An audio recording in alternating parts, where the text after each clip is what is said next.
Hey, PWC. So on the reading measurements worksheet that your Google activity you're working on, several of you have been asking me, what is that weird Newton's thing there? So I thought it might be a good idea to go ahead and do a video of this to show you how this operates. This is called a spring scale. Let me make sure that's in focus. There we go.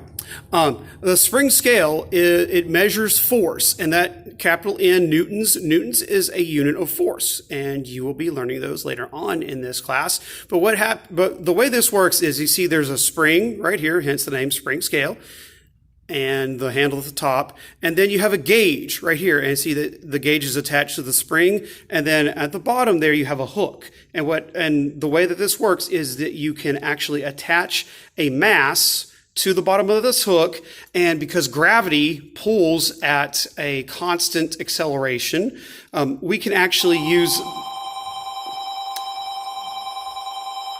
excuse me, that was the dismissal bell there. We can actually use the known acceleration of gravity and the mass, and we can actually determine force through that. So let me kind of set that up. I'm going to hang a mass from here. You can see this is a 100 gram mass. And if I look here, I could see that the scale has been compressed a little bit. Now, specifically for what you were asking me about, like, how do I read this thing? Okay, in the picture, you will see a plunger similar to this. See the top of the blue? It's a little easier to see, but it's a white plunger. And you see, as I move this up and down, it's going to go back and forth because I'm actually changing the acceleration. It's not just the acceleration of gravity, it's the acceleration I'm imparting on it. So you have to hold it really steady. But it's the top of that line on the plunger. And this is really, let me see if I can get, there we go. That's a little bit better. Focus is not working too well here. Okay, there we go. Now you can kind of see that. So you want to line up the top of the plunger with the graduation. You see right here, it's at about 100.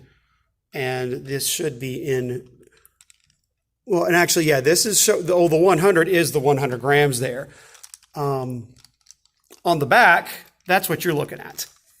Is you see the big N there? That's newtons. So we can see, where is this lining up?